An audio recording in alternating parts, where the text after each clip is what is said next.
Support for City Series Baseball is provided by the Akron Public Schools Career Education Department at 330-761-3131 or apscareers.com.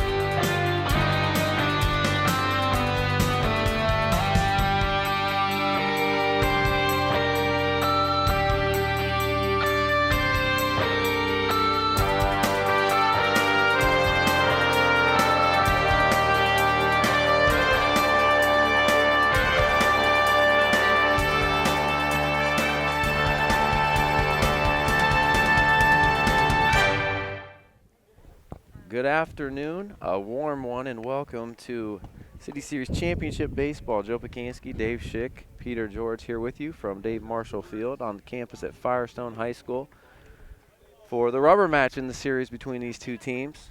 They split the regular season series and swept everybody else, Dave, and should have a good one today with the two best players in the league also squaring off against each other on the mound today in Max Aracey and Andy McClellan. Yeah, I believe both these pitchers won their matchup respectively against the other one, and that's how we have the split. And now here in Game 3 in the championship, they're going to face off against each other.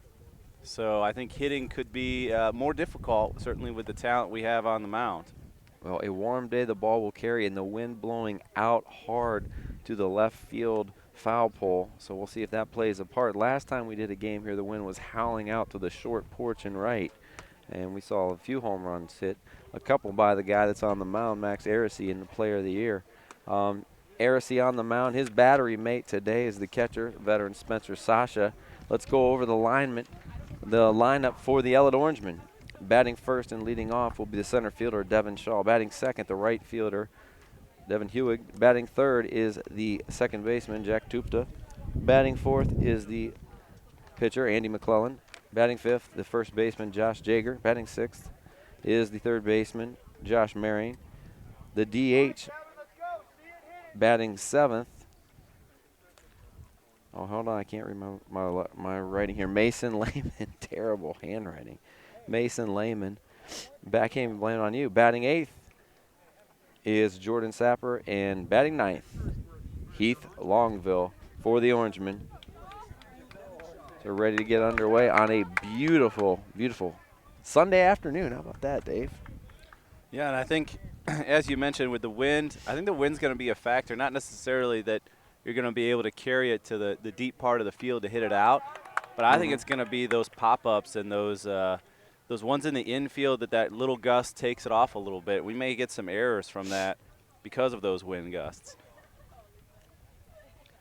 First offering misses high, and that one is skied high, but that one's going to be right at the center fielder. He corrals it in. Does Josh Alexander for the first out. Devin Shaw got into it, but just a tad underneath it. He hit it solidly for F8.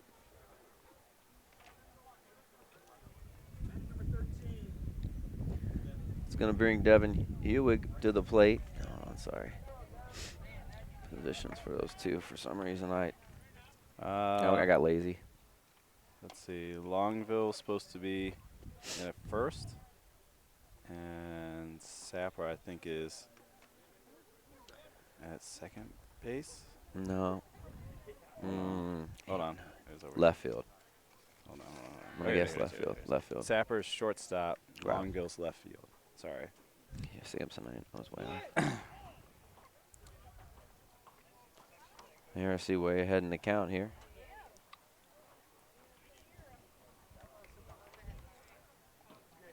On the right fielder, Devin Hewig.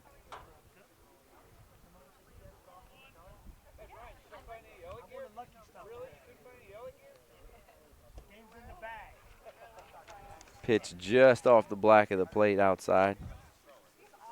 Real good pitch by Aracey ahead in the count.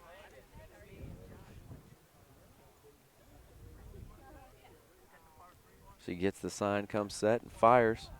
Misses inside with that offering to even the count.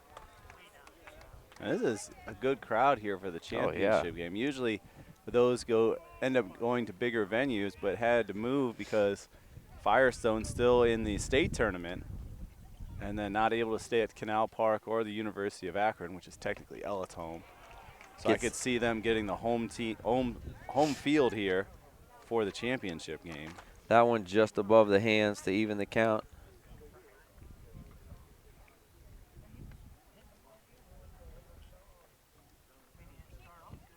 That one ripped up the middle for the first hit of the ball game.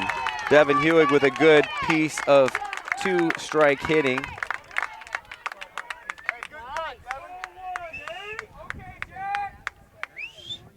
That will bring first team All-City Series performer, second baseman Jack Tupta to the plate.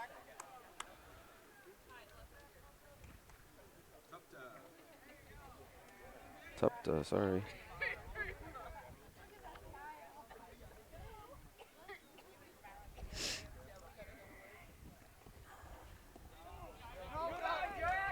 That one misses.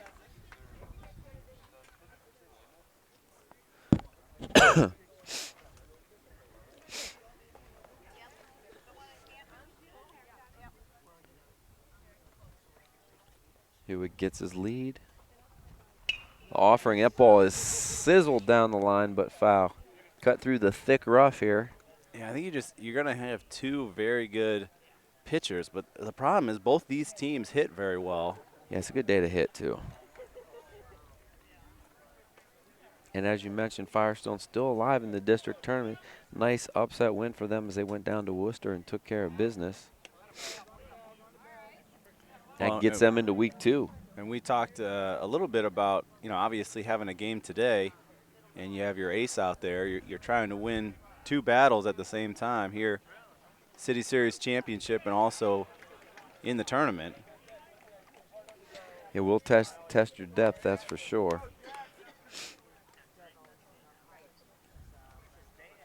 You do it one of 2 ways. You can staff and throw a bunch of guys, or you hope that, oh, that one got off the visor there, off the helmet as he tried to come in, and Tupta will take that with 2 strikes, hangs in there and takes the hit by pitch, and Ellet in business here, first and second with 1 out for their cleanup hitter. Well, and here, obviously at the championship level, 3 officials here, 1 first base side. 4. Oh, I'm sorry. Yeah, I thought usually 3, but yeah, 4 today. 4 today. They don't know where to go. They don't have to go anywhere. And that one's in the dirt.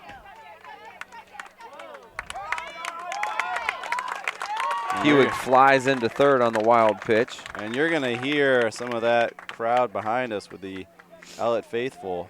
Yeah. Sitting behind our, it's not really our a press vantage box. point. Yeah.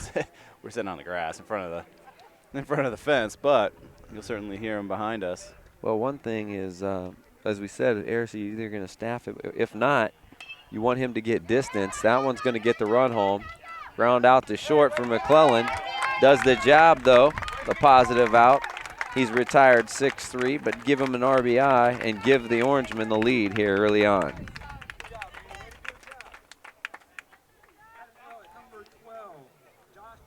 So the wild pitch takes him out of the double play opportunity there. Tupta over to third.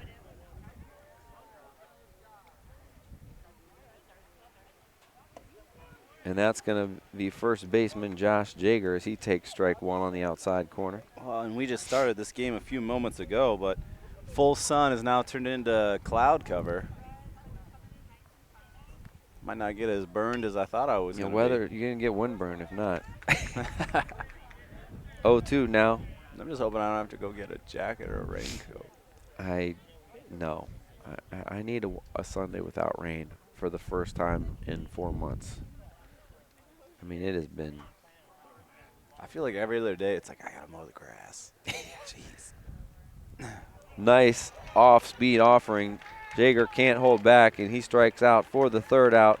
But for the Orangemen here in the top of the first, 1 run on 1 hit, 1 left on after 1/2 inning. It's Ellet 1, Firestone coming up. Yeah. So we get back to action here in the bottom of the first. Battery today for the Orangemen pitching. Andy McClellan doing the catching today is Ben Eisenhart. Firestone lineup leading off. Shortstop, Steven Johnson. Batting second is the second baseman, Connor O'Brien. Batting third is the pitcher, Max Aracey. The cleanup hitter is the catcher, Spencer Sasha. Batting fifth, the center fielder, Josh Alexander. Batting sixth is the right fielder, James Spengler. Batting seventh is the DH, Jack Curvin. Batting eighth is the first baseman, Ian Hartman. And batting ninth, left fielder, Sean Gates. Johnson takes that first one upstairs.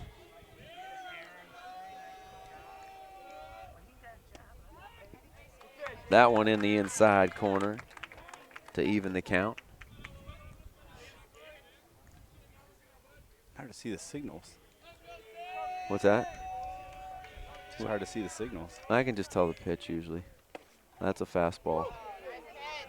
Yeah, And striker. he called a ball in, maybe, not up. My goodness gracious. Sun's back out, Dave. I know. Top, just How fast is that cloud moving up there? Too fast. yeah, they're flying through. One of them are it's just gonna drop, but it's supposed to be later when it cools off just a tad. The Indians got a little bit of rain up, up the road about 30 minutes, but just for like 2 minutes. 3-1 pitch over the outside corner for strike two. And he has been right around it with every pitch here. McClellan plays shortstop for the squad when not pitching. Got the high socks with Dave's favorite stirrups. Oof. Dave's a stirrup aficionado. Makes it look good. I think it's like 90 right now.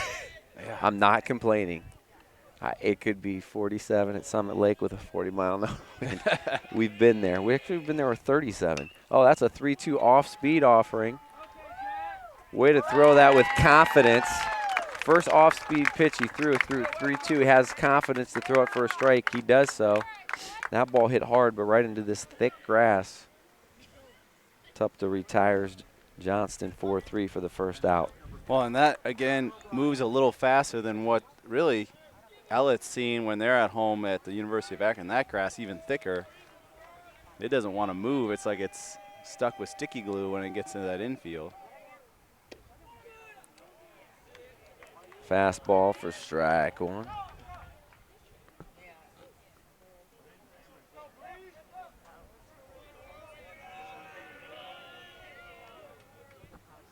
McClellan comes set, and they check his swing. Got a guy down there. No, oh. Over here we thought he went. The other faithful did for sure. Very hard to see from here. It's nice that you have the third base umpire today to see that. That one misses upstairs. 21 now, the count. Well, I think the home ump had the right call, and he pointed a little late because the crowd wanted some assurance. And he's got the guy there. Why not use him? He doesn't have to ask. But, yeah, like you said, he might go the whole game and not have one call at third base, or he might have 5 close calls. When you have 4 umpires, sometimes that third base is an off day, but sometimes in certain games, it's either an off day or it's a bunch of close plays. Mm-hmm. Fair foul, bang, bang plays at third. Well, and these teams usually pretty active when they're on the bag.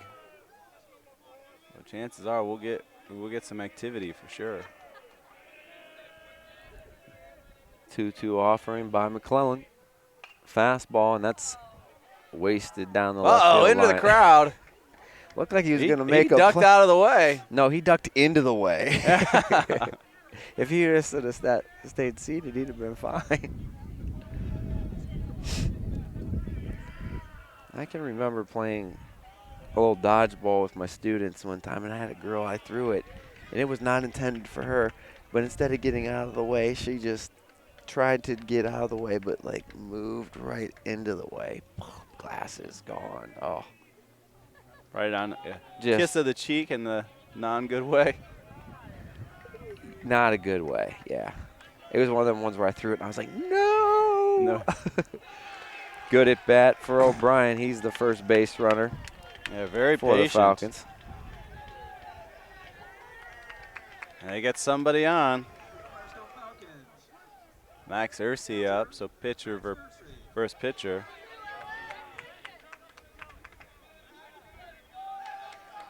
And a very good hitter for this squad as well. He doesn't mind hitting it with that short porch in right field. I can tell you that right now. No. It's going to be a little harder because last time he had a lot of natural wind behind it. McClellan throws at about 86 to first. Keeping O'Brien honest over here. Through 2 straight. Now he'll pitch one, it seems. And that one goes off the dirt and allows him to move to second. You got to get a great jump here, though, because super short high school backstop. It's one detriment to this stadium. Yeah, he turned and that short. ball was bouncing back to him. O'Brien gets the second on the wild pitch. So kind of same scenario as the Orangemen in the top of the first. McClellan comes set. Now 2-0, you do have a base open here, so don't have to give him anything. Fatty, you want him to hit your pitch. I don't think that's what he's thinking. And they come out early to talk to him about it. I think almost to settle him back down a little bit. He's been up a lot. Sometimes that's mechanical. Sometimes that's a little overthrow. Not been wild, though. He's been all around it. We'll have interviews from both coaches kind of talking about pitching as well as their seniors on their club, as well as kind of their synopsis of the 2019 season. And certainly as these teams have met against each other many times in the championship baseball classic here. This is exactly what you would thought it'd be, and it's what it was. Going on 10 straight years of these 2 schools' dominance in the city series. And unlike other sports, actually you play a team 3 times. It's tough to beat a team 3 straight times. And the best team in baseball doesn't always win because sometimes that guy in the circle controls things. 2 teams pretty even on paper here. Off-speed pitch misses. 3-1 now.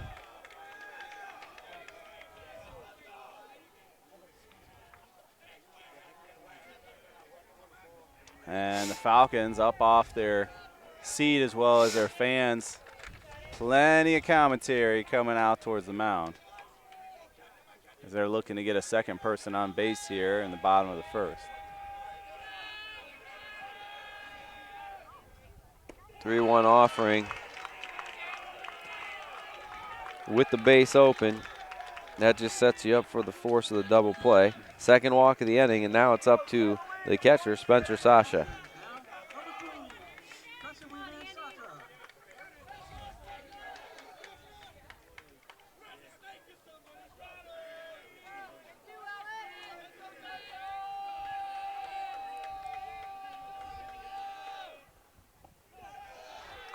And again,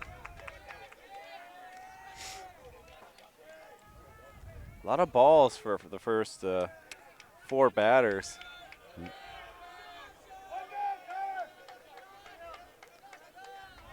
12 already. Not finding the plate. That one again in the dirt. And dare I say, should we have a pitching change this pretty soon? No, but I think it's time to. I think you'll. If he walks another one, you will see the bullpen start stirring up here quickly. Got to. Can't save anybody for tomorrow. Certainly don't want bases loaded, 1 out, bottom of the first. There you go, right on the corner. 2-1.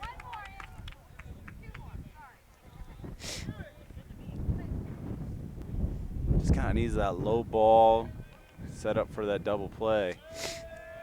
And he'd happily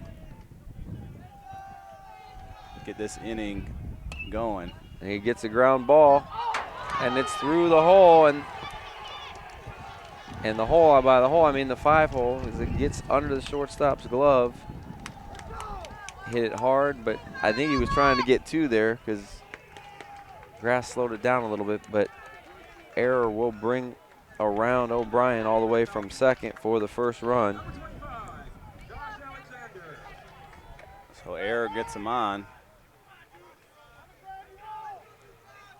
So still first and second here, 1 out. We're all tied up now.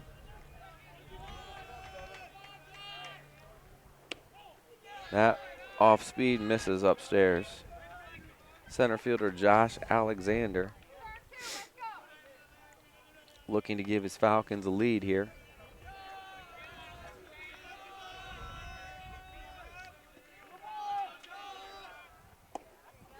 That one thrown by him.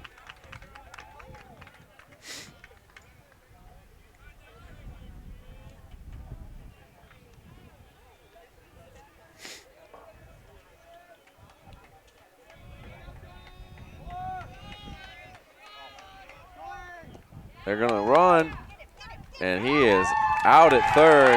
Wow. The defense let up one, and the defense got one back. Picked the right pitch as they picked off speed, but picked the wrong guy to run on. As Eisenhart came out firing. Big out there. Now 1 pitch away, and that one is driven up to my car. Get legs. Foul. 2 strikes on Alexander as he stays alive. So a big play by the catcher to keep this one going, and every time a guy gets thrown out, dude, it happens every time the next guy gets a hit. The good news is it's still going to bring home a run and give the Falcons the lead. Alexander sat back nice on that off-speed offering. First hit and run batted into the ball game.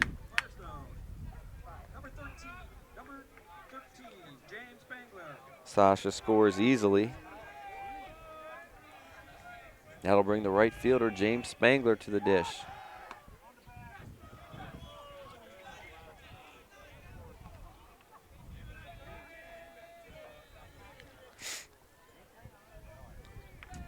A low-scoring pitcher's duel may not be what we have. That one very high. Glad he was able to come up and get it.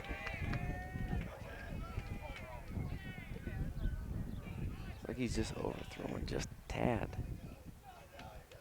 Almost throwing harder than he did throughout the regular season to make a point.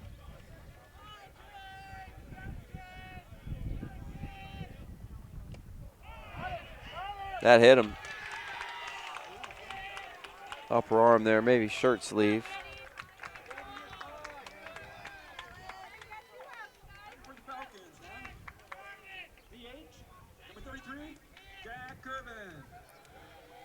Jack Curvin, the DH, up. First and second, 2 outs here for Firestone. Looking to add to this. Andy's pitch count getting up there. He's looking to get out of this and get into hit. He misses upstairs again. And Curvin has had some good hits in our broadcast. Timely ones, I would say.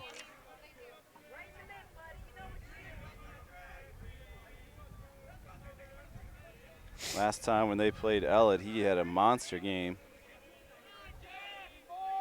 3 hits, three for 4. Air evens up with a fastball.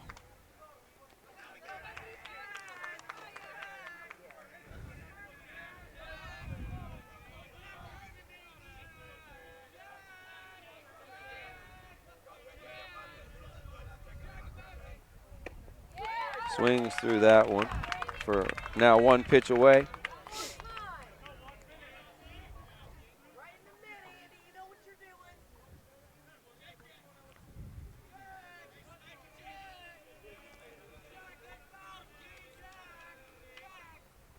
One-two pitch.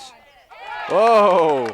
Nice job hopping on that one. A little fillet to the pitcher, and McClellan gets it for the 3rd out, but not after Firestone answers back with 2 runs on a hit. They leave 2 after 1. It's Firestone 2, Ellet 1.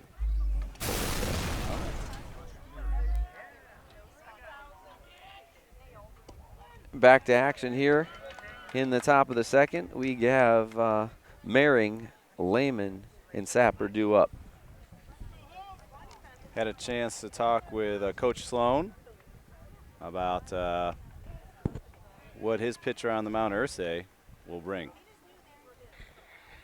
Coach, can you tell me a little bit about your starting pitcher that you're put on the mound today in the championship game? Max Harris, he's a senior, and his record's 5-3. He pitched the second game against Ellet in the regular season and came out with a victory. So we're hoping he can do the same thing today, do his magic. We'll have a little more from him, but hoping to bring the magic back. That one drilled up the middle. Marion got ahead in the count, got a pitch to hit, and drives it up the middle. Leadoff man aboard.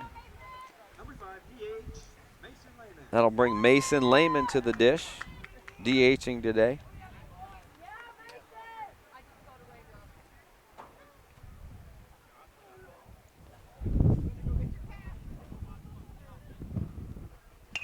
And Lehman rips that one right at the left fielder, though, and that's caught. That ball was ripped, though, by Lehman. He had it ready, line out the left for the first out. Couple raindrops coming down. I only think it's one cloud, though. What do you think, Dave? Agree. For now. I concur. That will bring the shortstop, Jordan Sapper, to the plate.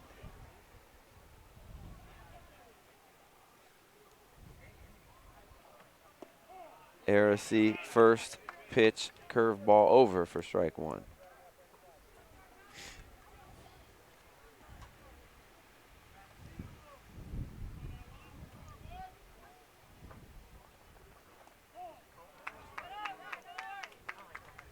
Heresy sneaks that fastball by, 0-2 now.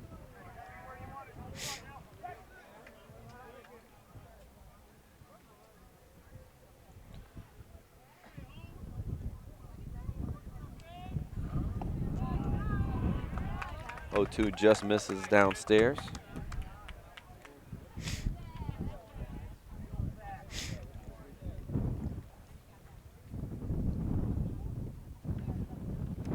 Showed him fastball. Let's see if he comes back with off speed. Nope, he goes fastball again. Nibbling. A little bit low and away. Yeah, 3-1 now. I think it's 2-2, but I could be wrong. Let's see. You were right. And so was the scoreboard, which doesn't always happen. Well, I think they just have a little better. We got the chain link here and kind of The wind is the warm-up area, so you're kind of dodging in and out. misses away. One out walk. Yeah, his first walk of the game. Number 3, left fielder, Keith Montville.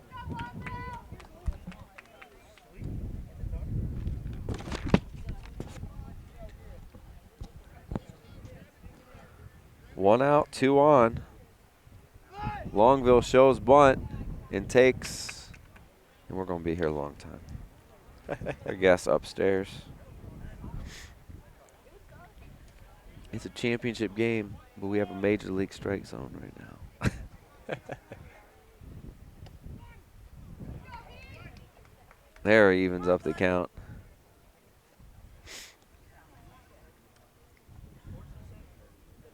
I have a Major League tan with this sun. I'm gonna get a little shoulder base here. Shows bunt again, and that one thrown wildly. So even better than the bunt. Wild pitch gets both runners into scoring position.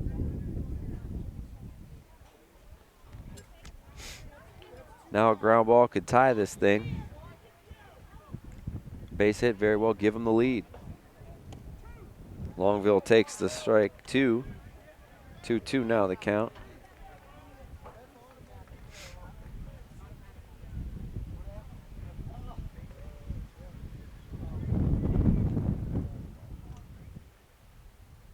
Heresy pulls the string on him for a big strikeout in the second out of the inning. Great pitch, and he tried to catch up with it. He just couldn't keep those hands back. That'll bring Devin Shaw, who flew out deep to center in his first trip to the plate. 2 out, 2 on. And he throws another curveball. Shaw chases it. I think we'll see a little more from these pitchers here in the second inning as they settle into this game. I think especially for McClellan. Another off-speed offering. Good job by Sasha, killing it. Didn't get far enough away.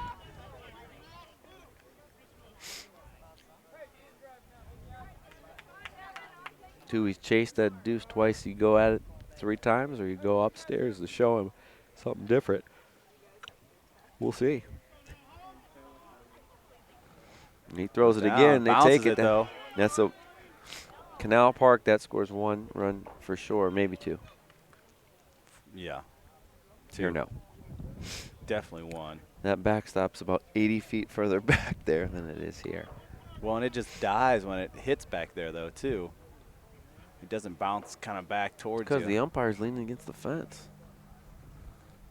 There time he shows the fastball, misses. Now he evens the count.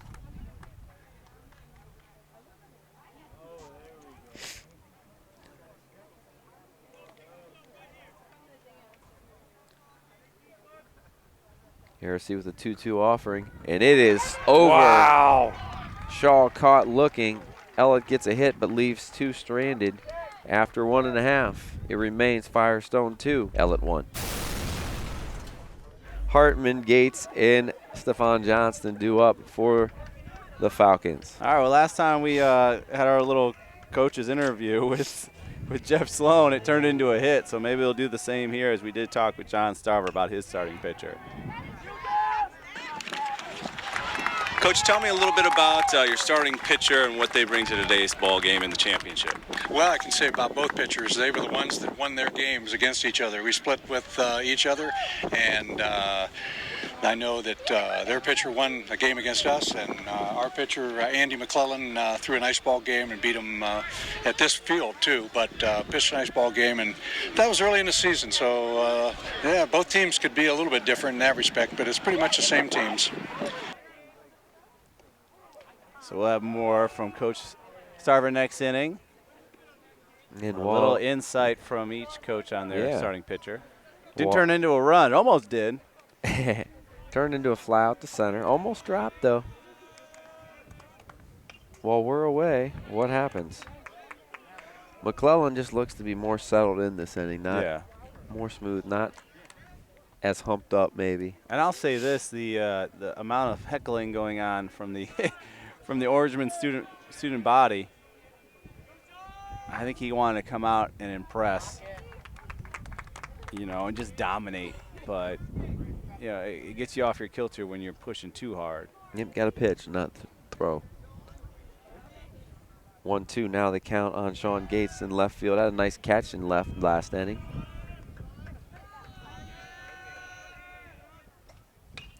And he gets into that one, but hits it high into the air, and that's kind of into no man's land. Nice sliding catch that time.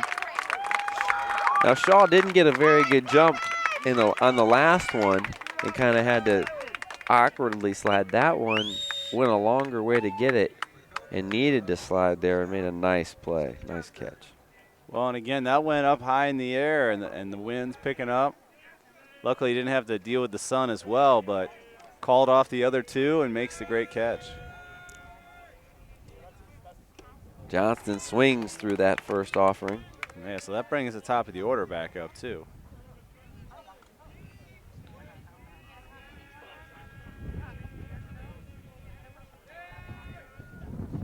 Delivers that one in for a strike. So 1-2.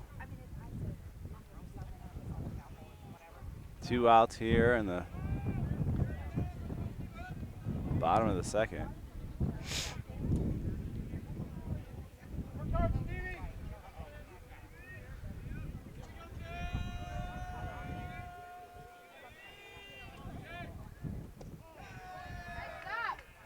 I kind of like the feel of having the home field instead of the Canal Park field.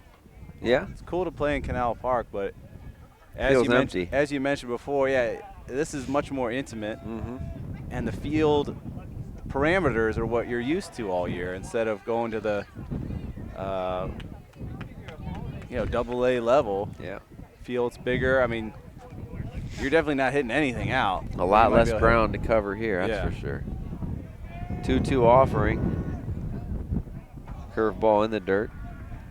Full count now on the leadoff hitter, Johnston.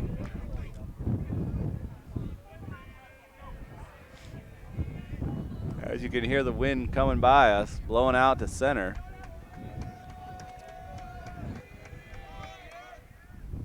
And that one blows by him. First 1-2-3 inning by either pitcher, and McClellan looks much better in the second. He keeps his team trailing 2-1 after 2. Top of the third, 2-3-4. Hewitt, Tupta, and McClellan due up for the Orangemen.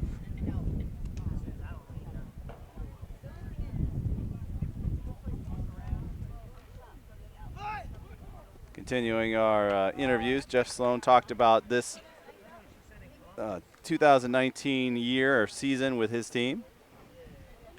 Tell me a little bit about your season, kind of what you're going to take away from this 2019 season. Personally, it's a great group of guys. It's just that simple. Last year was 12 of them was their first varsity experience, and this year they've done so much, 20 games, 20-win season.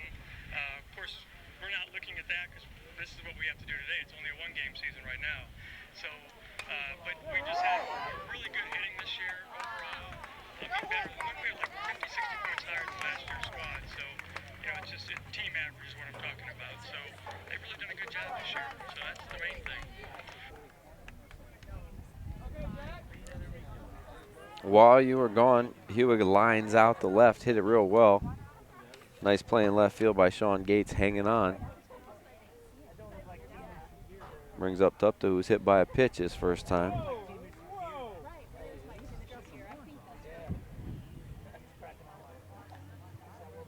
Did he say 20 wins? Yeah. Wow.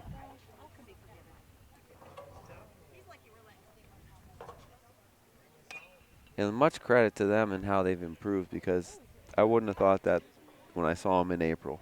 Yeah. But well, and just scheduling this year was difficult. Just getting games in was tough. Yeah. I mean, trying to field balls when the season started.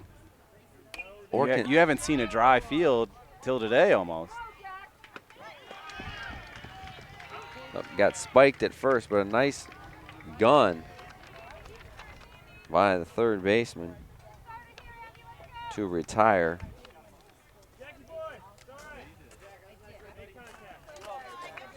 Tupta. So 2 up, 2 down here in the third. That will bring pitcher Andy McClellan to the plate.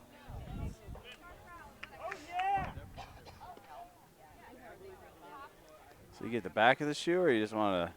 He might have took something off. It looked like. Yeah, or sometimes he can get a shoelace too and kind of pop it. Yeah, I think he might have just got the shoe back of the shoe. I don't know. I mean, if I take my shoe off, you can see him. There's one right there.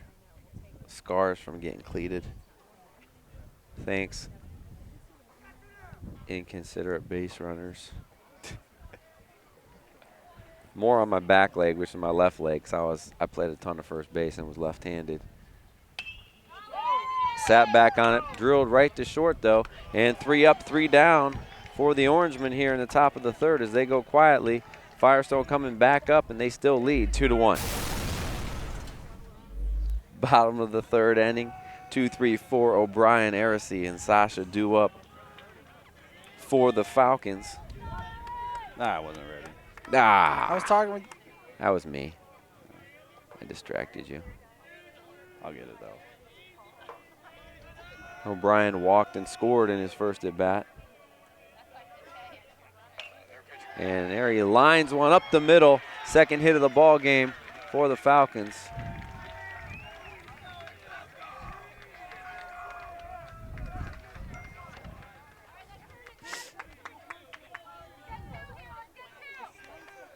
will bring up Max Arisi to the plate. Talked with Coach Starver about his seniors. That you're going to kind of cherish it and enjoy about this season? You always remember the kids because obviously the kids themselves, personalities. Uh-oh. Coach, can you tell me a little bit about your starting pitcher that you... No, technical difficulties. Already did. We know he's good. Good pitch there as he makes Arisi chase. What are the things that you're going to kind of He'll start back over with it. enjoy about this season? You always remember the kids because obviously the kids themselves, personalities, that's what you coach for. If you just coach to coach baseball, you probably don't have good relationship with kids afterward, and that's what's fun is to get to know the kids, especially the seniors. We only have 4 this year, so we have a lot of young kids. And that's one thing I will remember is that we have a lot of young kids that are learning, and they have gotten better as the years gone on, and that's kind of encouraging to know that many of them are sophomores and one's a freshman, and it's going to be a fun thing. But obviously, we're here to win for those seniors, and that's the ones you got to remember because they come back and become good friends too later. So a good interview with Coach Starver about it, as we had a tough play. And a big strikeout from McClellan as he gets Arisi. Blows that fastball by him. But yeah, as you said, a tough play. Really close play at second base. In fact, if it was instant replay, that's probably one they would have took a look at. I mean, real close, bang, bang play. But O'Brien got under the tag. But a big strikeout by McClellan here brings up Spencer Sasha.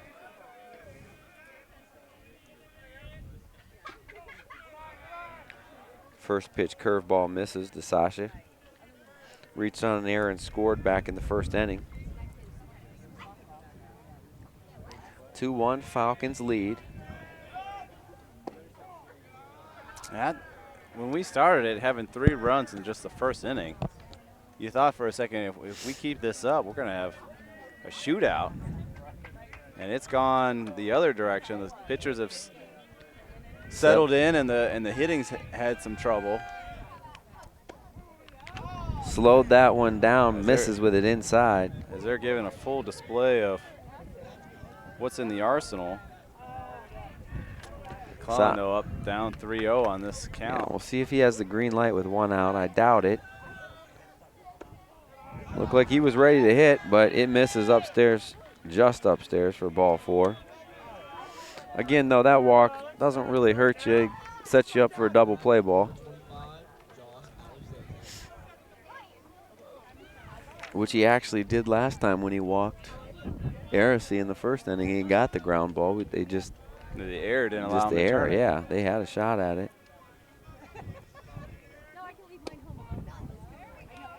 I'm sure he would love to get it back. Is Sapper. If you're playing at my son's age, 9s and 10s, and you don't want to walk anybody, right? Because they can't throw anybody out.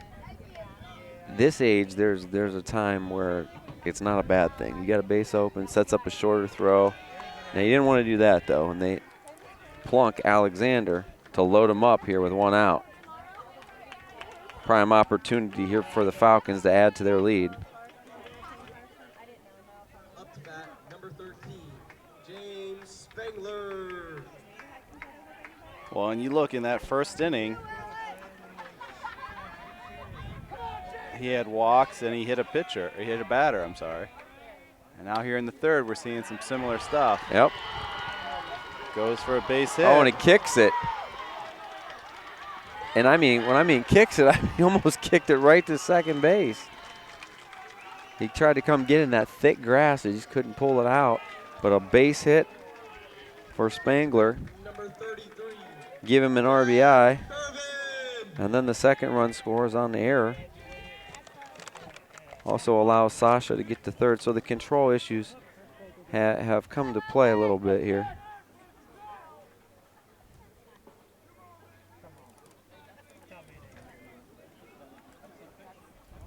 First and third now, only 1 out.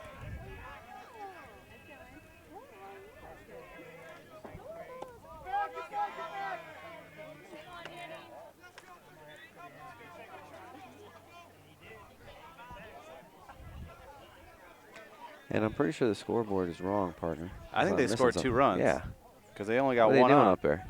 So I think Spencer scored, and on the third is, They got Spencer. it. We're just quicker than they are. He says we're old. And losing it.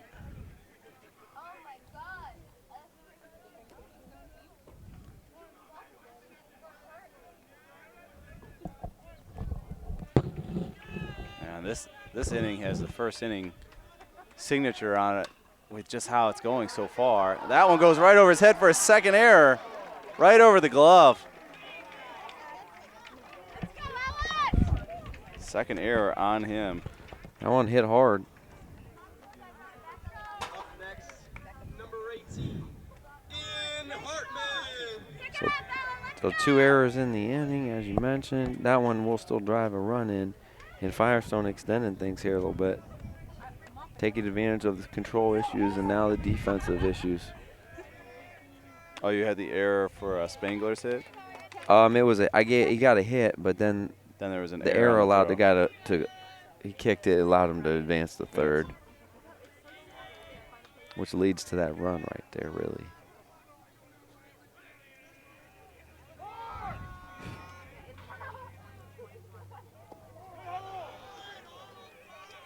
Ian Hartman at the plate. And now you're getting to a point, too, also where McCullen's pitch count getting up there in the third inning around 65, 70 pitches. It's going to be hard for him to go the distance.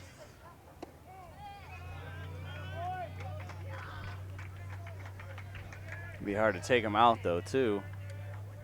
I'm surprised they don't It have has- anybody up yet. Not that it.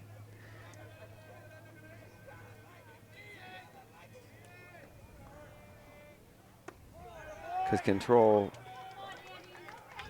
has been an issue at times.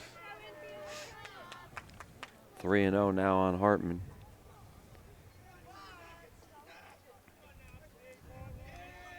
I gotta expect a visit at the least here if he lets him on. 3-0, he's hacking. And that one right to Hewigan center. A very aggressive approach there.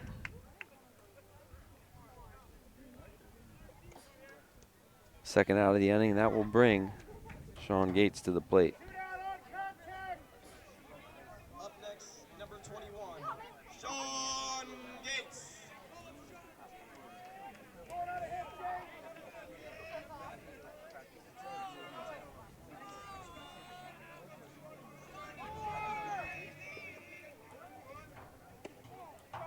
That one in for a ball.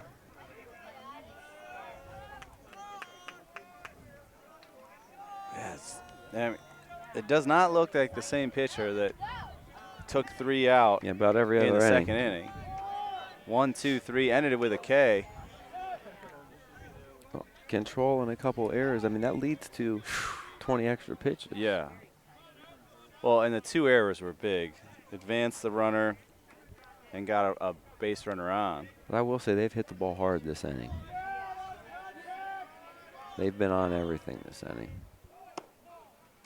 They're going to I throw. don't Can know you get him about- again? Yes, he can. I don't know about that there, but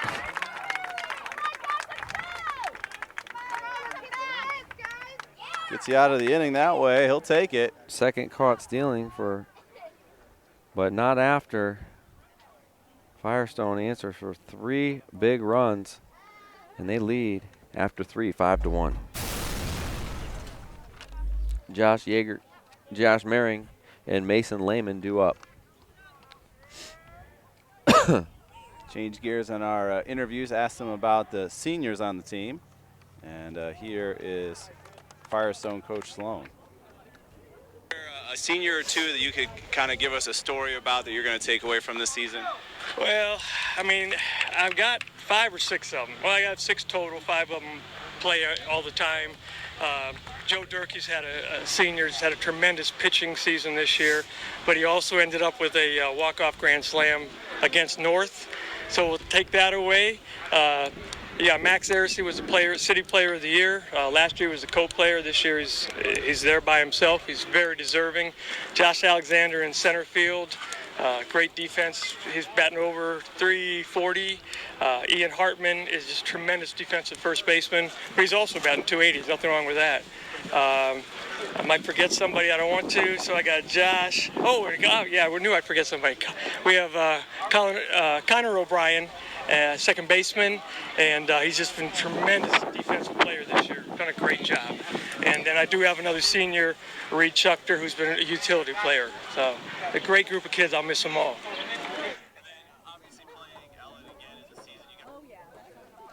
So a nice job by Coach Sloan, kind of going through all the seniors that he has there.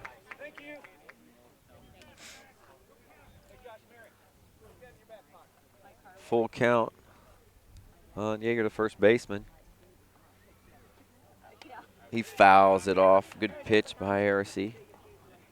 Good piece of hitting to get up, stay alive. Orangemen like to get something going here, carve into that lead. 1 run on 2 hits, 3 errors right now for the Orangemen. Ground ball to short. It's handled. 6-3 on the putout. And we saw even during their just little infield, a couple balls sailing over the first baseman. But when it comes time to get the out, we haven't seen any issues here by the Falcons. Josh Merring to the plate. Coach Sarver, I mentioned this is a younger Ellet team, only 4 seniors. They've been senior laden the last couple of years, so a lot of youth, a lot coming back for them. That one just misses. Merring singled back in the 2nd inning.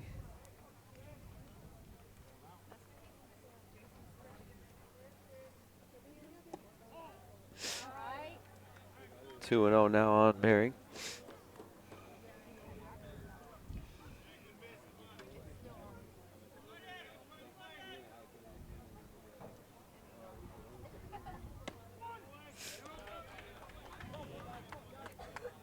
Got one there. 2 balls, 1 strike. He's looking to get 2 hits, 2 hits. That's what he'd like to do. Right, Siri? Yeah, where did that come from? My belly?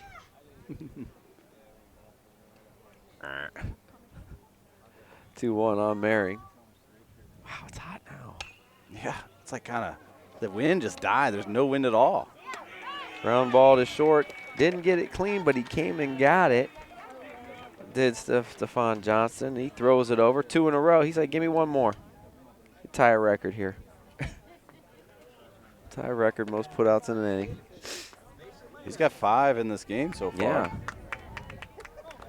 Heresy doing his job. He's not, he has the strikeouts when he needs them. He's got a couple, but he's mixing it up, keeping his D on her toes. Yeah, not a lot of Ks in this game overall. 2 each for each side.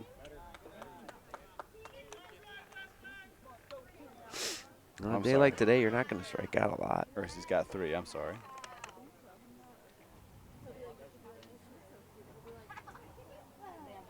Both these teams very patient usually at bat. Uh-oh, number 6. Go ahead and tie that record.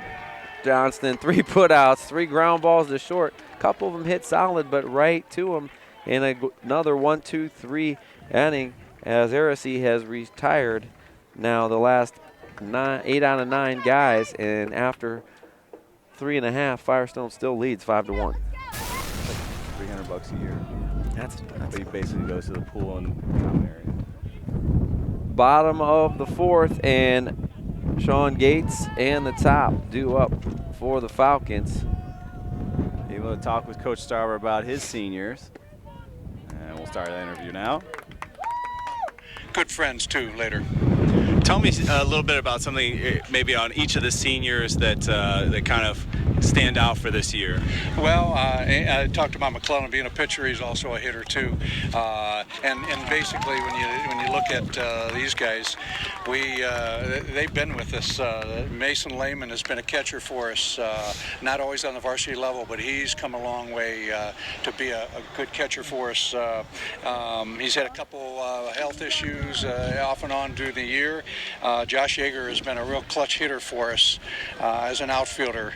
Kind of a silent leader kind of guy. And Jack Tupta was with us last year, transferring in, and has been a real leader along with Andy. And those are the 4 guys that have carried us and gotten us going and helping those sophomores to develop a little bit. So we'll finish up our interviews, kind of how these two teams tend to play each other. Usually most teams play each other twice, but these ones end up playing each other in the championship the past 10 years. Yeah, book it. So we'll 10 years. We'll get that in the 6th inning, but we'll go over our first City Series team Player of the Year honors in the 5th inning.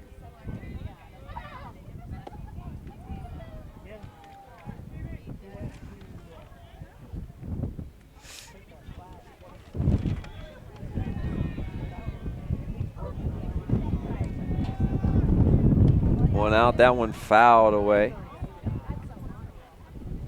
Stephon Johnson 0 for 2 on the day.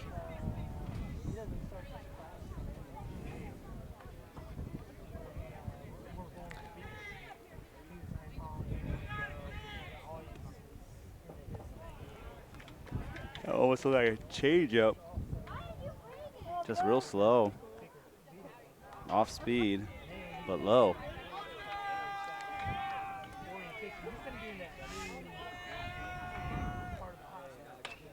That one ripped, but foul.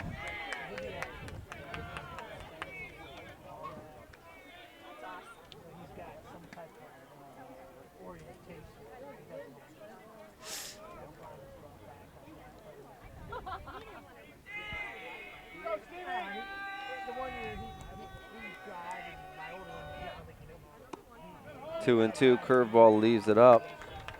3-2. Full count now, yeah. Good at bat so far by Johnston.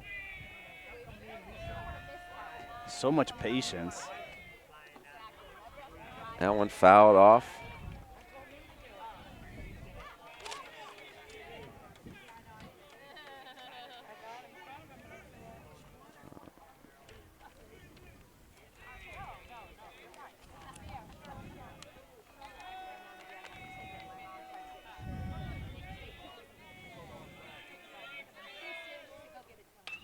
That one ripped, foul. Heads up, Coach Sloan.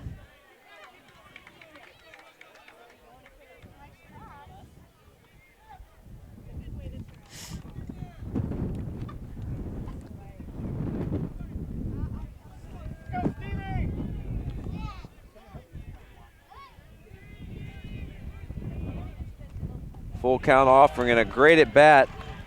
9th pitch of the at bat. He earns that walk.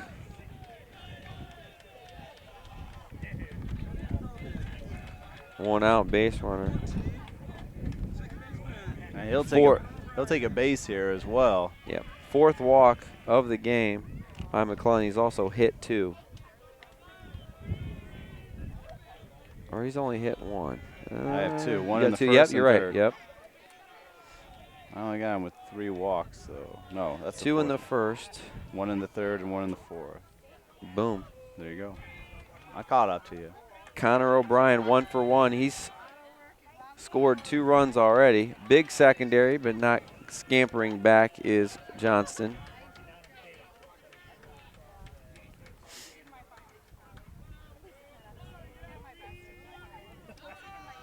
O'Brien, the second baseman. Rips it again. And it gets over the head. Right in the sun. Yep. Look at this throw. Oh, my goodness. What a and throw. He got him. Woo! From deep center field. Did you hear the cannon blown out in center field? because it sunk your battleship. He makes up, and I know he's upset about that. Kind of misplayed that ball, but we're going to give it a double. As you said, into the sun. You could tell, and he feels he should have made the first play, but he makes up for it in a big way with an outfield assist as he guns down Johnson at third, out 8-5 on that put out for a huge second out.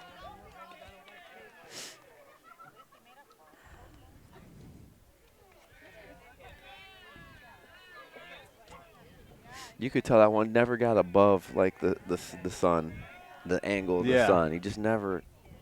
Well, he kind of turned looking over his left shoulder and then almost tried to come back a little bit because it moved. So that one more weather related, but. Yeah, and sun and wind both a factor today. And you see that even at the major league level. You only see it in the major leagues in the afternoon because of enclosed stadiums where sun is a factor. And lots of times, wind a much bigger factor in high school than in college or in pros because we have these open stadiums where the wind it's knocked down a lot in the bigger stadiums by seating and structure. Yeah, they just pitched around Aracey there. Not going to let him beat him with the base open. That'll leave it up to Spencer Sasha. 0 for 1, but he has scored 2 runs.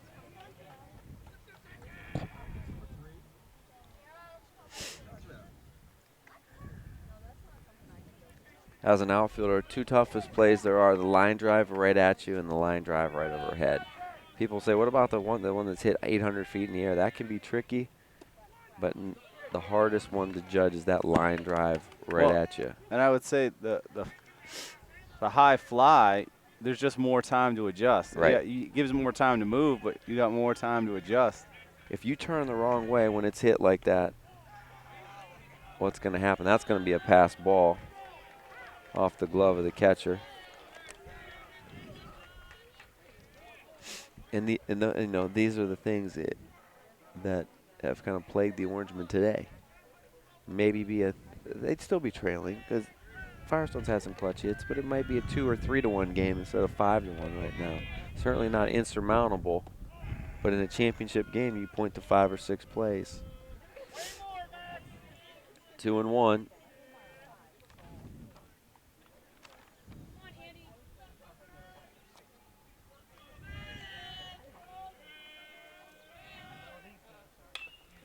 Chopper, nice job coming to get it and throwing it over. Oh, and it's dropped.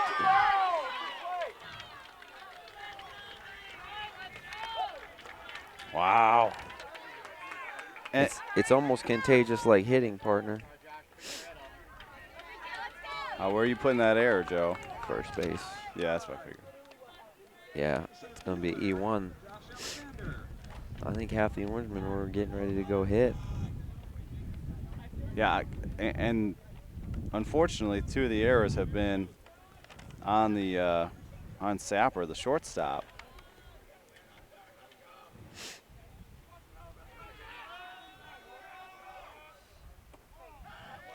Curveball misses.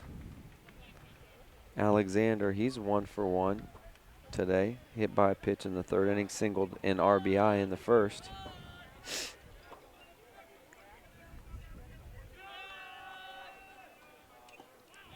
That one swung on and missed, or fouled off, I'm sorry.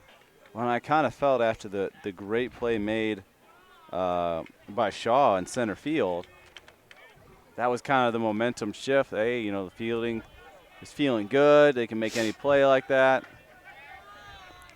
And great base running by the Falcons to run on that 2-out count. And when he dropped it, run scores. Well, 2 outs, and they just haven't been able to get off the field. A pass ball and then a drop throw leads to a run.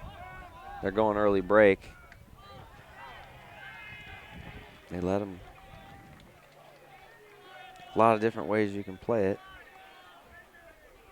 And why with 2 strikes? If you're getting a run down, they'll give up a run for an out there. McClellan pitches out of it. But the Falcons get 1 more and add to their lead after 4 complete. Falcons 6, Ellet Orangemen 1. And we're back at it here. Yep. At the top of the 5th. We'll let this go by. We'll go over some of our 2019 All-City baseball team members. We'll start with honorable mention, move up to second team, then first team, and then certainly player and coach of the year throughout this inning. So we'll try and catch little breaks in between. There's a good list of them, as well as our all-academic team. Looking at honorable mention. Oh, I read that wrong. It's 1-1.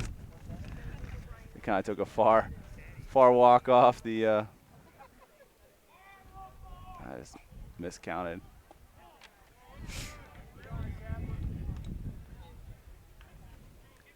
Jordan Sapper, your batter.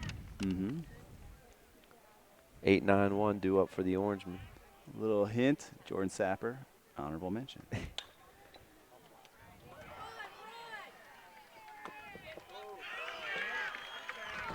Nice job by the third baseman getting that on the first hop. Would have ate him up if he didn't. Throws across for the out. Honorable mention, Stephen Chambers, sophomore at Bookdale. Joseph Moore, sophomore at Bookdale. Dylan Handy, sophomore at East. Dion Somerville, senior at East. Josh Yeager, senior here at Ellet. Jordan Sapper, who we just mentioned, sophomore here at Ellet. Jack Curvin, a junior at Firestone, and James Spangler, a junior at Firestone, as well as Lennon Prudy, a freshman at Kenmore Garfield. Zach Shannon, a junior at Kenmore Garfield. William Anderson, senior at North, and Andres Brown, a junior at North. There are your honorable mention members for the All-City baseball team. After the next one, we'll try and get it into our second team. Attaboy. 1-1 count on the left fielder, Heath Longville.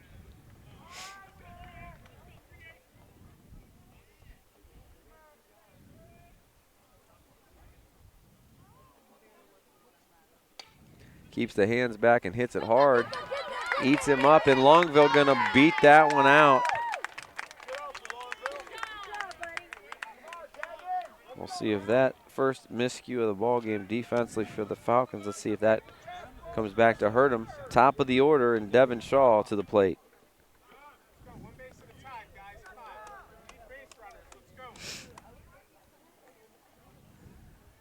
Shaw 0 for 2 on the day. Center field coming in hard, but right field takes over.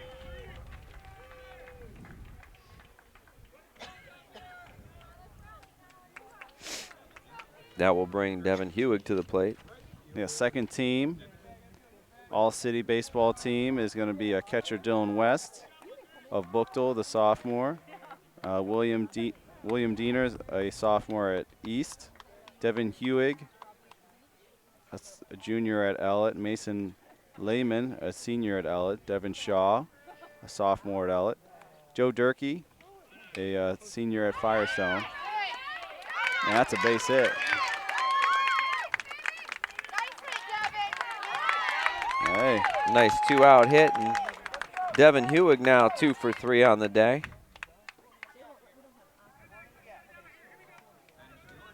Gets a guy in a scoring position.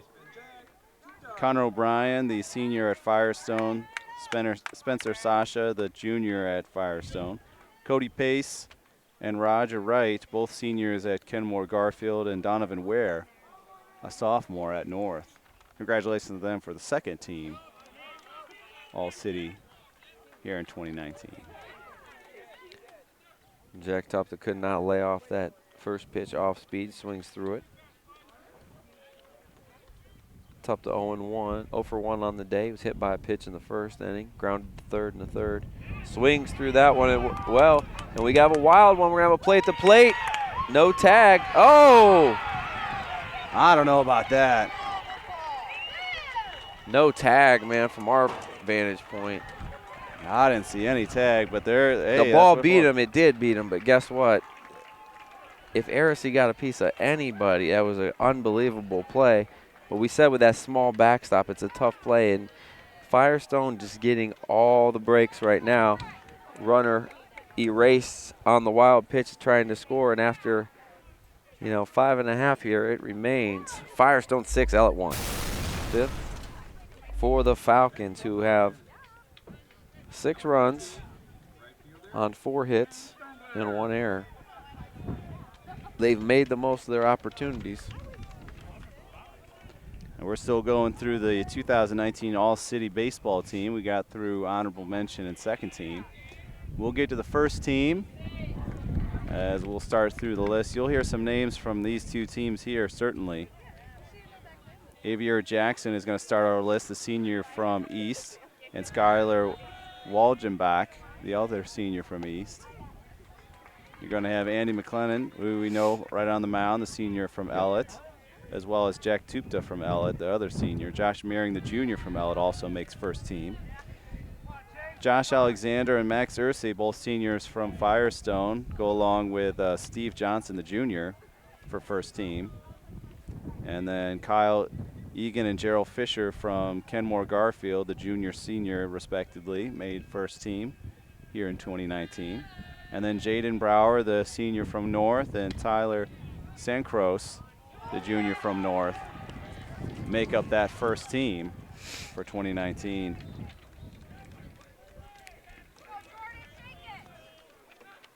Yeah, someone's had a rough day. That's your guy. The Orangemen defense.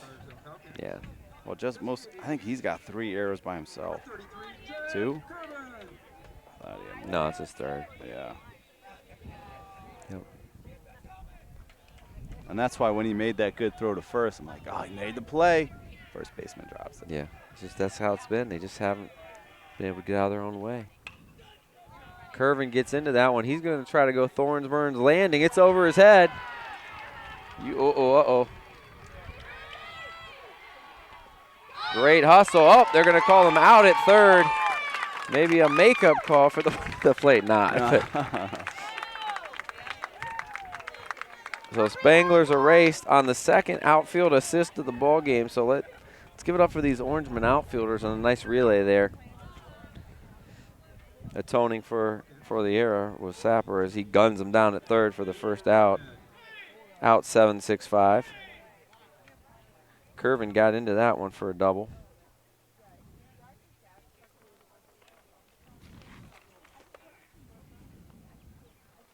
That will bring Jack Hartman to the plate. And we'll get to our City Series player of the game at the end of this inning. So we'll move on to the all-academic team as we'll go through a couple schools at a time when we have a chance. Keith Kobe of Bookdale and Dylan West of Bookdale. Congratulations on being the all-academic team. Dylan Handy and Emmanuel Rogers of East. Congratulations for the all-academic team. William Anderson of North, congratulations, as well as Jonathan Varney, Cody Pace, and Kyle Egan from Kenmore Garfield. That one low. Sam Beth Westerick, Devin Hewig, Josh Yeager, Mason Lehman, Andy McLennan, Jordan Sapper, Jack Tupa, all from Ellet. Congratulations, all academic team. And Josh Alexander, Ian Hartman, Steve Johnston, Jack Curvin, Connor O'Brien, Howie Ryder, Spencer Sasha, and Reed Schuster. Wow. From Firestone. Congratulations to all academic team as well. And certainly want to give an additional shout out to Jonathan Varney, 4.46, the leader of the curve for the all academic team. Wild pitch gets the pinch runner over to third. 3-0 count now on Ian Hartman, the first baseman, who's flown out to center twice. Another one of those would do just fine. Get him a sac fly. I think just seeing something getting out of a circumstance like 3-0 squeeze, and they get it in safely. Wow. And Hartman does the job.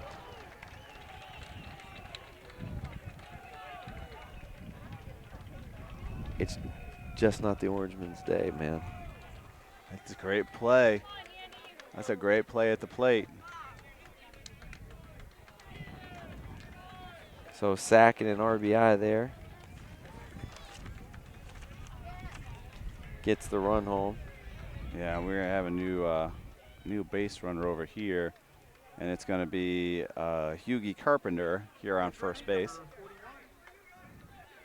Replaces for a base runner. And you can see why the importance of the base runner was on there as they add on to this one, 7-1.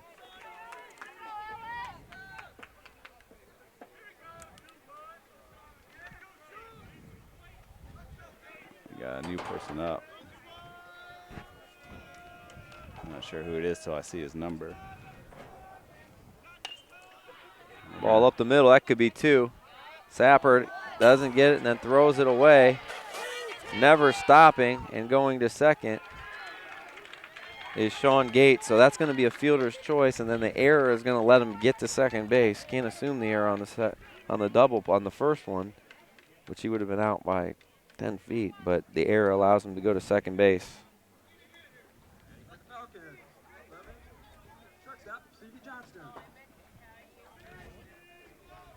Ouch. That's error number 4. Yep. That is going to haunt him. In error number 6 overall. It's tough to win. Yeah, against a good team for sure. Yeah.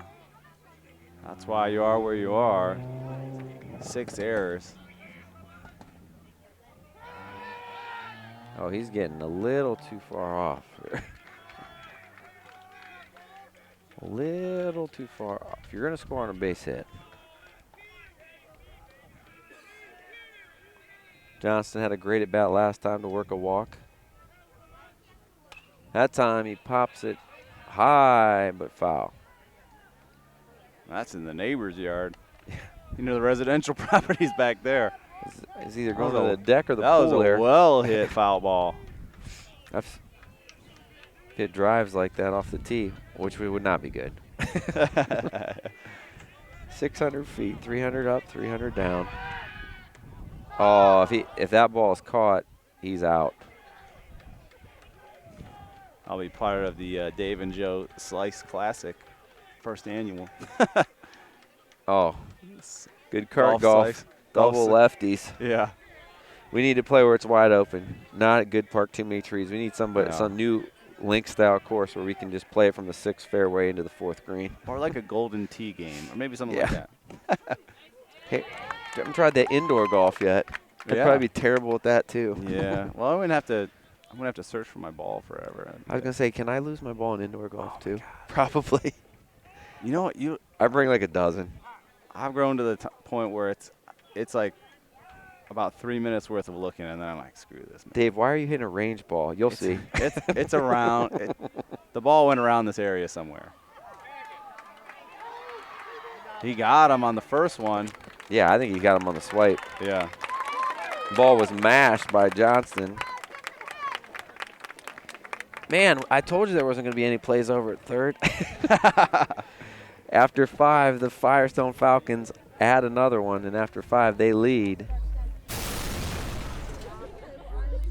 for the Orangemen. And last interview sections for our coaching staff. Jeff Sloan talking about facing Ellet 3 times here in most of the last 10 years in a season. Obviously playing Ellet again in the season, you guys play each other kind of back and forth and splitting. What do you take away that you do the same or differently in a game like this where you play the opponent multiple times? Well, the main thing is we have to cut down the errors. In the game that we did lose to them, unfortunately we had, I believe, 4 unearned runs and lost 6-3. So you never know, but we've got to play good defense. It'd be great if it was perfect, but we don't know that. So that, and we got to hit the ball. That's simple. They've done both today, partner, especially defensively and pitching-wise, and that's been the difference. And the Orangemen have not. They've walked guys and they've kicked it around. Yep. Detrimental, especially almost where they are.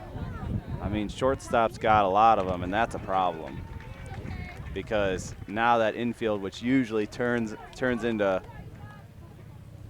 outs, has left people on base. Not to mention, Max Arisi is absolutely settled in here really nicely.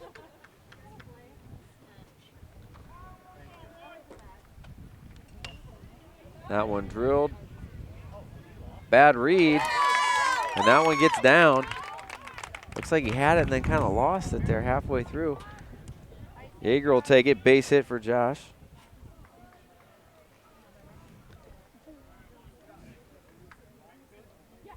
Only the 4th hit, though, for the Orangemen. Number 8, third baseman, Josh Marion. Josh Merring to the plate, 1 for 2. Try to get something going here with 2 outs in the 6th. Well, it turned out from a sunny day, and now it looks like we're about 20 minutes from rain. I don't know. Let's see. Those are dark clouds. They ain't moving that fast. Back at the bag again.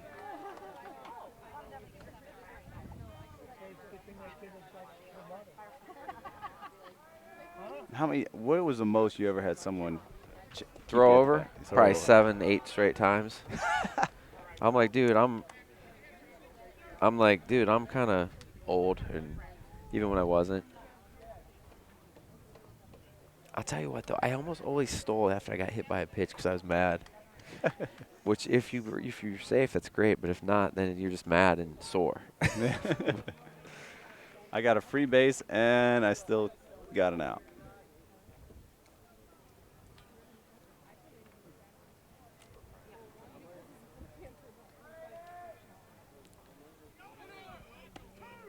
Slow bender over. Strike 2.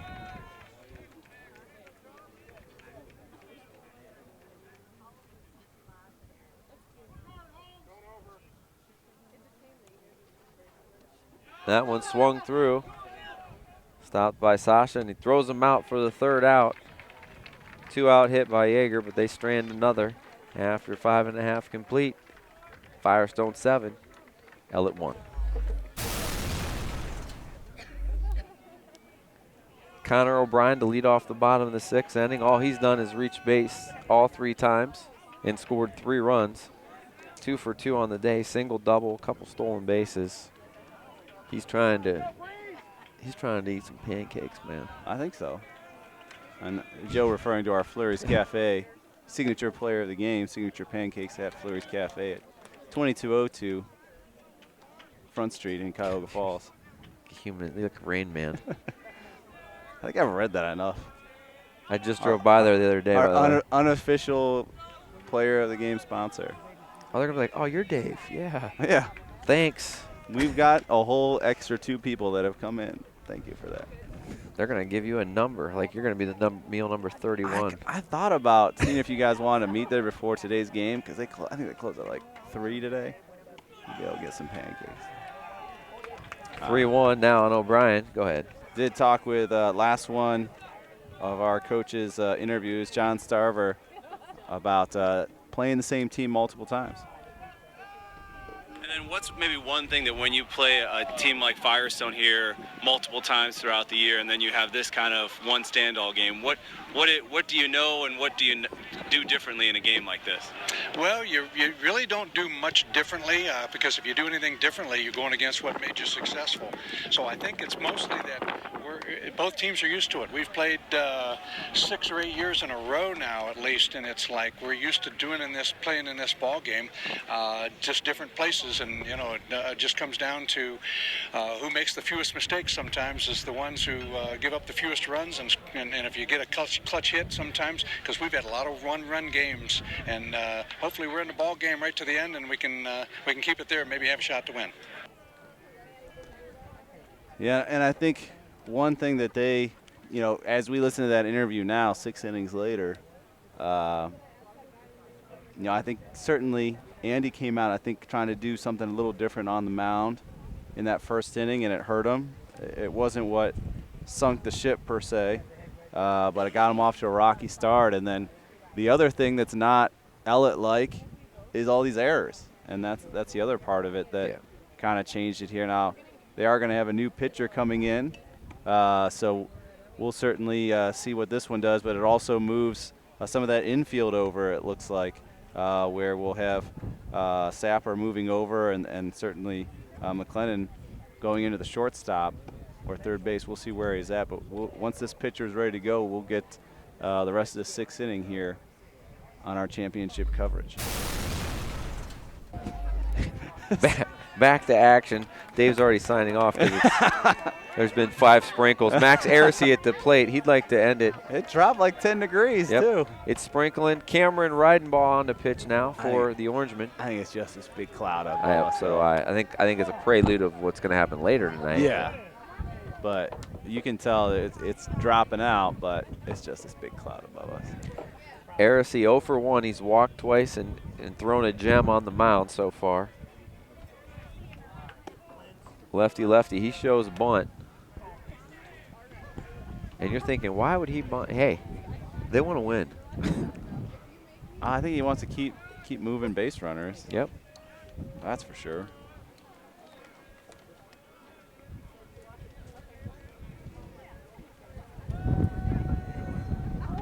Harrison's up.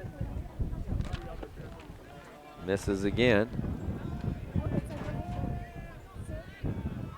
2-0.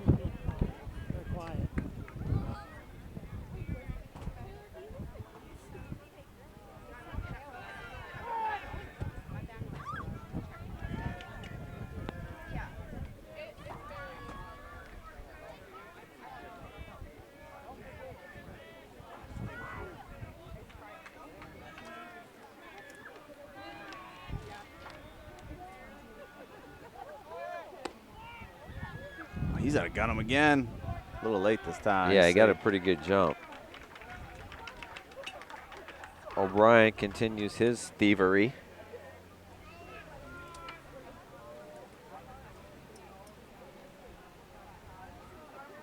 Yeah, like we mentioned, Andy moves to shortstop, and Sapper moved over to third.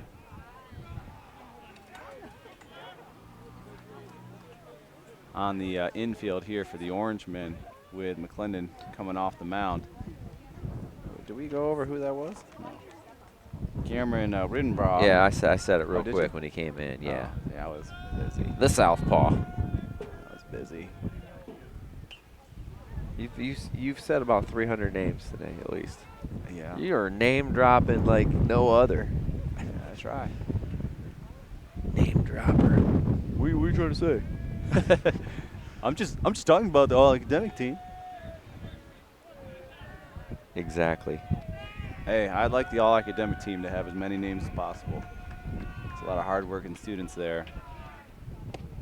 Oh, rings God, him I'm up. looking.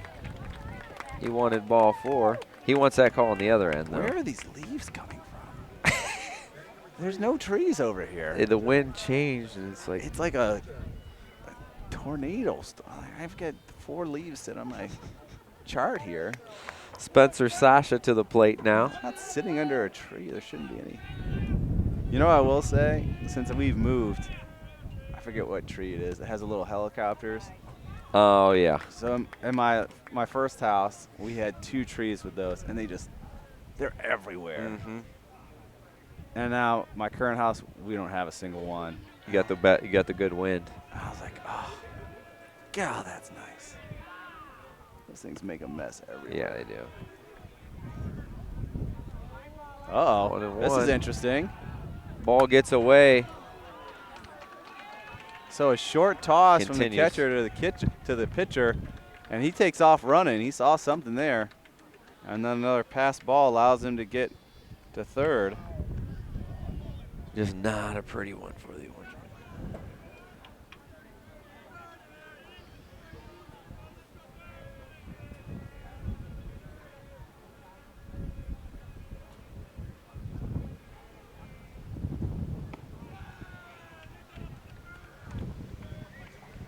Ball high to Sasha, who's got on twice on errors and walked and scored. Been on base all day. He appreciates it. It's always better when you get to run the bases. I've had weeks without getting on base. Yeah. I've had good weeks too where you can't get out, but I've had weeks where you hit the ball, where you like actually hit the ball good, but it's right at second. You see him already fielding it. Like, you're like, I just want to peel off and run to the dugout. But you can't do that when you're a kid because they'll sit you. That ball's ripped into left field. Sasha singles, it gets through. They're going to attack and go to second. Base hit, RBI.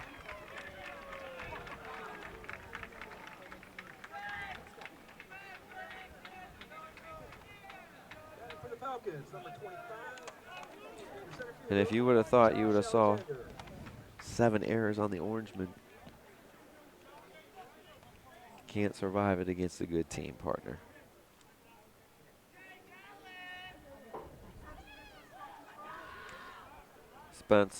Spencer drives in his second run.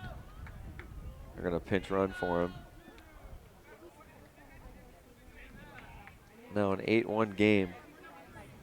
As O'Brien scores on that. Josh Alexander to the plate.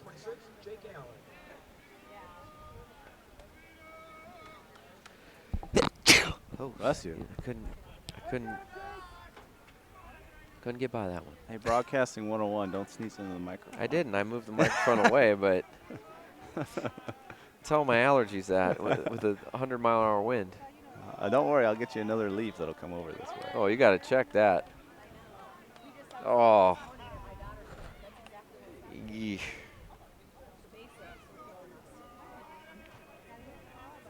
I'm bringing him up on that one, my man.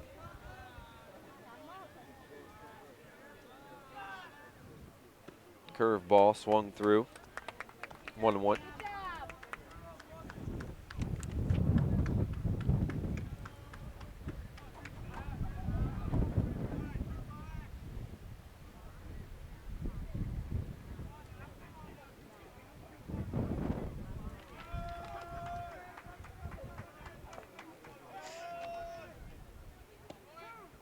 He's going to try and throw him out at third again, and he has done very well throwing out at third. It's not been an easy way to get there this game.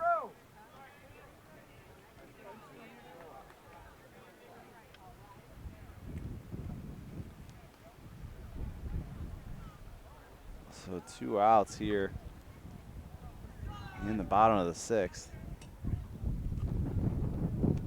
The bright defensive side has been the great play of Ben Isenhart at catcher. He's been gunning people out at third base.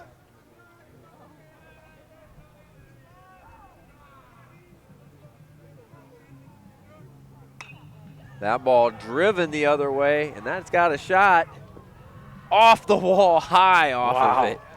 Going for a triple. He ain't stopping. Wow, a great hit as it goes off the wall. 350 feet. Need a little more to go over, and that's the high part of the wall out there.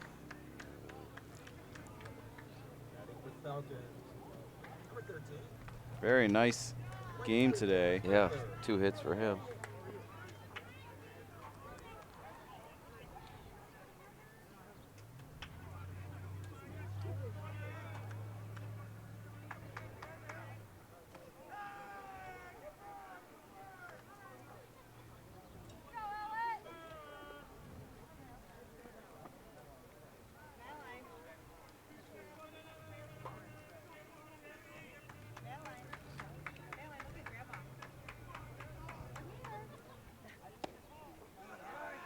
Low for a ball. 2-0 your count here. He's got 2 outs. He's just got to get out of this inning. He's given up a run, but 1 walk, 1 run, 1 hit so far in this inning. I'm sorry, 2 hits. Swings through that one.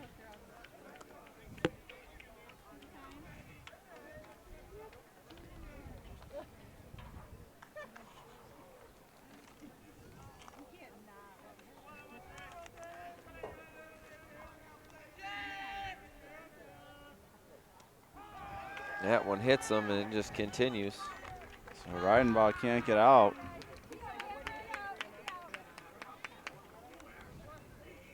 For the Falcons, number 33, designated hitter, Jack Curvin. Brings Jack Curvin to the plate. 1 for 3 on the day.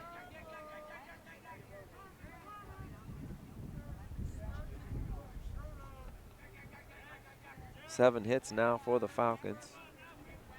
Been aggressive on the base pass. 2 outs now. Sun's gone. As a raindrop just drilled me right in the back of the head. Another dark cloud's coming over us. Yeah, that's going to bring a little heavier rain, I think.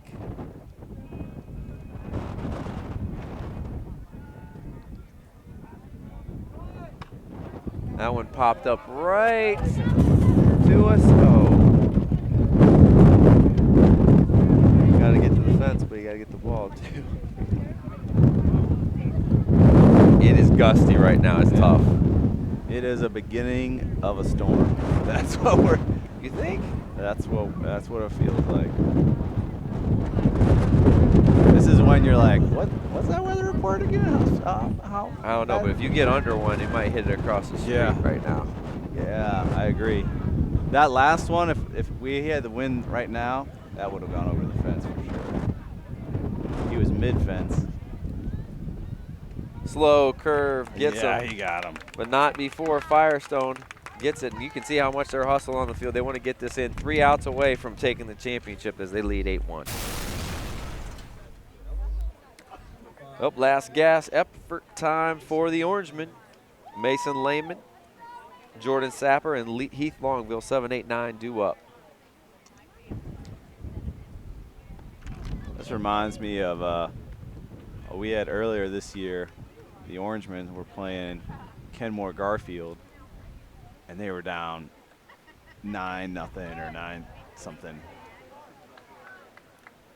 And it was the last inning they were going to play, and they just scrapped to get 1 run. And you could just tell the effort. They were bunting, they were trying to get on base, try to move the base runner. Like, oh, we're walking out of here 9-1 or 7-1, whatever it was.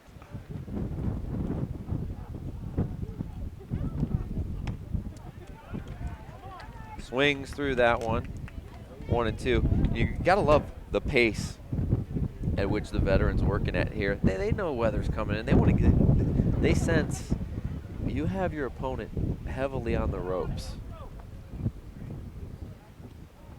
Curveball just misses away, 2 and 2. And the officials have their looks like water bottles on the side here, but with the increased wind. It's a nice way of putting it. And he takes strike 3 looking for the first out.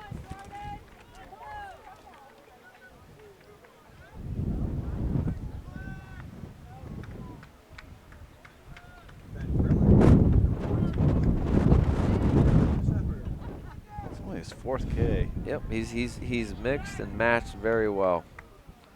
I know one place you could hit to shortstop, because that has eaten up many of them.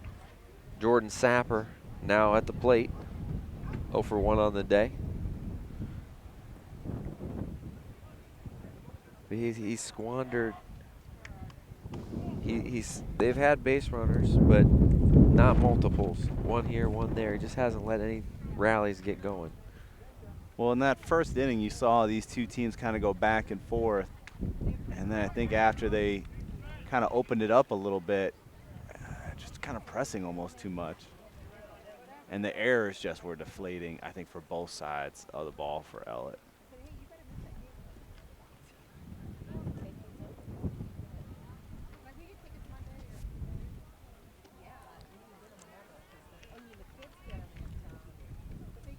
Two and 1 now. Raindrop went like up my nose. It's like when it's raining and it like you'll have a jacket on and it goes That like sideways right down the back of your. It's like, oh. Or it gets you like sideways when you're bundled up, and that's only when it's cold. Yeah.